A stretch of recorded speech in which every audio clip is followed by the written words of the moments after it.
Hi dears, welcome back to Mukunda creation. இன்றைக்கி நம்ம பார்க்க போகிறது மட்டனுடைய தலைக்கறி குழம்பு. ஒரு ஆடு எடுத்துக்கிட்டோம்னா அதில் டாப் டு பாட்டம் அதோடைய ஆர்கன்ஸ் எல்லாமே நம்ம சாப்பிடக்கூடியது தான். ஏன்னா அதில் அவ்வளோ விட்டமின்ஸ் இருக்குது. இந்த விட்டமின்ஸால் நமக்கு என்னென்ன பெனிஃபிட் கிடைக்குதுன்னா, இப்போ எக்ஸாம்பிளுக்கு தலைக்கறி எடுத்துக்கிட்டால் நம்ம தலை சிலவங்களுக்கு ஸ்ட்ராங்காக இருக்காது, அந்த மாதிரி நமக்கு நல்ல பலமாகுது. அப்புறம் ஆட்டோடைய கால் சாப்பிட்டோன்னா நம்ம கால் வலி முட்டி வலி இந்த மாதிரி குணமாகுது. குடல் கறி சாப்பிட்றதுனால நம்மளுடைய வயிற்று புண் எல்லாமே ஆறுது. ஆட்டு மூளை சாப்பிட்றதுனால நம்மளுடைய பிரெயினுக்கும் ரொம்பவே நல்லது. இப்படி ஆட்டோடைய ஆர்கன்ஸ் எல்லாமே நம்ம சாப்பிட்றதுனால நம்மளுடைய உறுப்புகள் எல்லாமே ஸ்ட்ராங்காக இருக்குது. இப்படி சொல்லிக்கிட்டே போகலாம். வாங்க இப்போ தலைக்கறி குழம்பு எப்படி செய்யறதுன்னு பார்க்கலாம். நீங்கள் நம்ம சேனலில் ஃபஸ்ட் டைம் பார்க்குறவங்களா இருந்தீங்கன்னா சப்ஸ்கிரைப் பண்ணிவிடுங்க. ரைட் சைடில் உள்ள பெல் ஐக்கன் கிளிக் பண்ணிவிட்டு ஆல் ஆப்ஷன் செலக்ட் பண்ணிட்டீங்கன்னா நான் ஃபர்தராக வீடியோஸ் அப்லோட் பண்ணும்போது உங்களுக்கு இமீடியட்டாக நோட்டிஃபை ஆகும். இந்த ரெசிபி உங்களுக்கு பிடித்திருந்தால் லைக் பண்ணுங்கள், ஷேர் பண்ணுங்கள், கமெண்ட் பண்ணுங்கள்.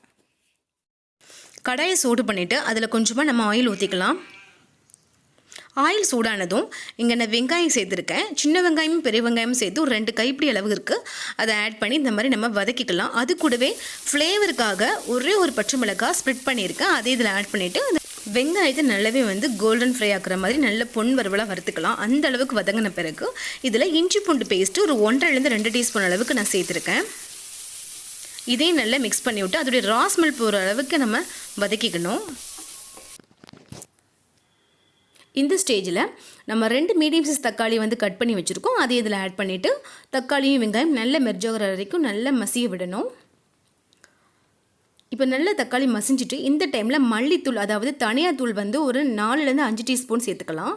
அதை மிக்ஸ் பண்ணி விட்டுட்டு நம்ம குழம்புக்கு தேவையான காரத்துக்கு தகுந்த மாதிரி மிளகாத்தூள் ஒரு 4 டீஸ்பூன் எடுத்திருக்கேன். அதே இதில் ஆட் பண்ணிவிட்டு இதோடைய பச்சை ஸ்மெல் போகிற வரைக்கும் 1 நிமிஷத்துக்கு அதை வதக்கி விட்டுடலாம். நான் இங்கே ஆல்ரெடி தலைக்கறியை வேறொரு பாத்திரத்தில் நல்லா வேக வச்சு எடுத்திருக்கேன். நீங்கள் குக்கர் இருந்துச்சுன்னா ஒரு 5-6 விசில் எடுத்து வச்சுக்கலாம். இந்த தண்ணி ஊற்றி இதில் மஞ்சத்தூள் போட்டு கொஞ்சம் உப்பு போட்டு, உப்பு நிறையவே போட்டிருக்கேன். குழம்புக்கு தகுந்த தேவையான உப்பை நான் இந்த தலைக்கறியில் ஆல்ரெடி போட்டு நல்லா வேக வச்சுட்டேன். இப்போ அந்த தலைக்கறி எடுத்து நம்ம பாத்திரத்தில் வதக்கிக்கிட்டு இருக்கோம்ல மசாலா, வெங்காயம், தக்காளி, அந்த கலவையோடு இதை மிக்ஸ் பண்ணி விட்டுடலாம். பாருங்கள், இந்த மாதிரி பண்ணுறதுனால நமக்கு வேலை ரொம்பவே சிம்பிளாக முடிஞ்சிடும். இது நல்லா மிக்ஸ் பண்ணி விட்டுறலாம். அந்த மசாலா எல்லாமே இதோட கோட்டிங் ஆகணும். ஆல்ரெடி நமக்கு அந்த தலைக்கறி நல்லாவே குக் ஆகிடுச்சு. ஒரு 3/4% வெந்திருக்கும். இப்போ நம்ம இதில் போடும்போது ஒரு 1/4% வெந்தால் போதும். இப்போ இதில் ஒரே ஒரு உருளைக்கிழங்கு மட்டும் அந்த மாதிரி பீல் பண்ணி கட் பண்ணி சேர்த்துருக்கேன். ஏன்னா நமக்கு தலைக்கறி கொஞ்சம் கொச்ச ஸ்மெல் எடுக்கும். அதனால் அதை அவாய்ட் பண்ணுறதுக்காக நான் உருளைக்கிழங்கு சேர்த்துருக்கேன். இது ஆப்ஷனல் தான். உங்களுக்கு உருளைக்கிழங்கு போடுறது பிடிக்காதுன்னா நீங்கள் ஸ்கிப் பண்ணிக்கலாம். இதே நல்லா மிக்ஸ் பண்ணி விட்டுட்டு நம்ம கொஞ்சம் நேரத்துக்கு இதை வேக வச்சுக்கலாம். கரெக்டாக உருளைக்கிழங்கு வேகச்சலையே நமக்கு அந்த கறியும் கரெக்டாக மசாலாவோட எல்லாமே கோட்டிங் ஆகிரும். இப்போ இதுக்கு நம்ம மசாலா அரைச்சிக்க போகிறோம். 1 டீஸ்பூன் அளவுக்கு மிளகு எடுத்திருக்கேன். அது கூட கரம் மசாலா பொருள் எல்லாம் ஒரு பே லீஃப் எடுத்திருக்கேன். சின்ன சைஸ் பட்டை 2, அன்னாச்சி பூ 1, 1/2 டீஸ்பூன் அளவுக்கு பெருஞ்சீரகம், 2 ஏலக்காய், 3 லவங்கம் எடுத்திருக்கேன். இது கூடவே 1 டீஸ்பூன் அளவுக்கு கசகசா, இது எல்லாமே நம்ம ட்ரை ரோஸ்ட் பண்ணி இந்த மிக்ஸி ஜாரில் போட்டு அரைக்க போகிறோம். இது கூட ஒரு கைப்பிடி நிறைவாகவே நான் தேங்காய் எடுத்திருக்கேன். தேங்காய் ஒரு 1/4 மூடி அளவுக்கு இருக்கும். அந்த ஒரு கைப்பிடி வர்ற அளவுக்கு தேங்காய் எடுத்துக்கலாம். அதே இதில் மிக்சியில் போட்டு நல்ல ஃபைன் பேஸ்ட்டாக நல்லா அரைச்சிக்கணும். இதில் உங்களுக்கு வெங்காயம் தேவைப்பட்டு நீங்கள் வெங்காயமும் போட்டு அரைச்சிக்கலாம். இதில் நான் கரம் மசாலா நான் தனியாக ட்ரை ரோஸ்ட் பண்ணி அரைச்சி போட்டிருக்கேன்.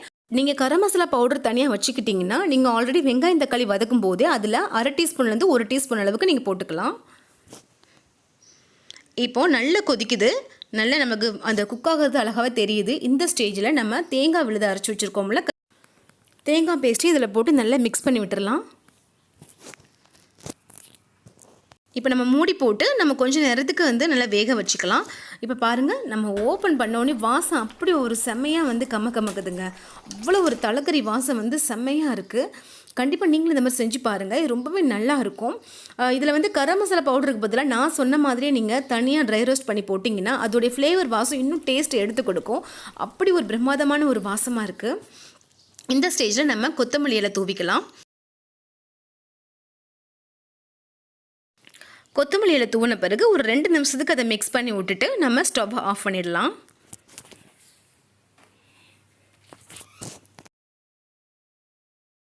உங்களுக்கு குழம்பு அதிகமாக தேவைப்பட்டுச்சுன்னா நீங்கள் கொஞ்சம் தண்ணி ஆட் பண்ணிக்கலாம்.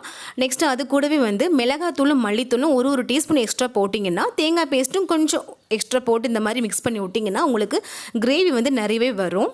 நான் இங்கே கொஞ்சம் திக்காக பண்ணுறதுனால நான் எல்லாமே கொஞ்சம் கரெக்டாக போட்டிருக்கேன்.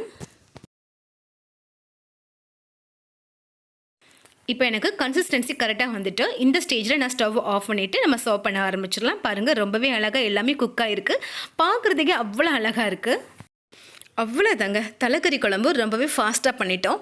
கண்டிப்பாக அந்த ரெசிபி உங்களுக்கு பிடிச்சிருக்குன்னு நம்புகிறேன். நீங்களும் செய்து பார்த்துட்டு உங்களுடைய அழகான ஸ்வீட்டான ஃபீட்பேக்கை நம்ம கமெண்ட் பாக்ஸில் மென்ஷன் பண்ணிடுங்க. கூடவே நம்மளுடைய சேனலை நீங்கள் ஃபஸ்ட் டைம் பார்க்குறதா இருந்தீங்கன்னா சப்ஸ்கிரைப் பண்ணிவிடுங்க. தேங்க்யூ.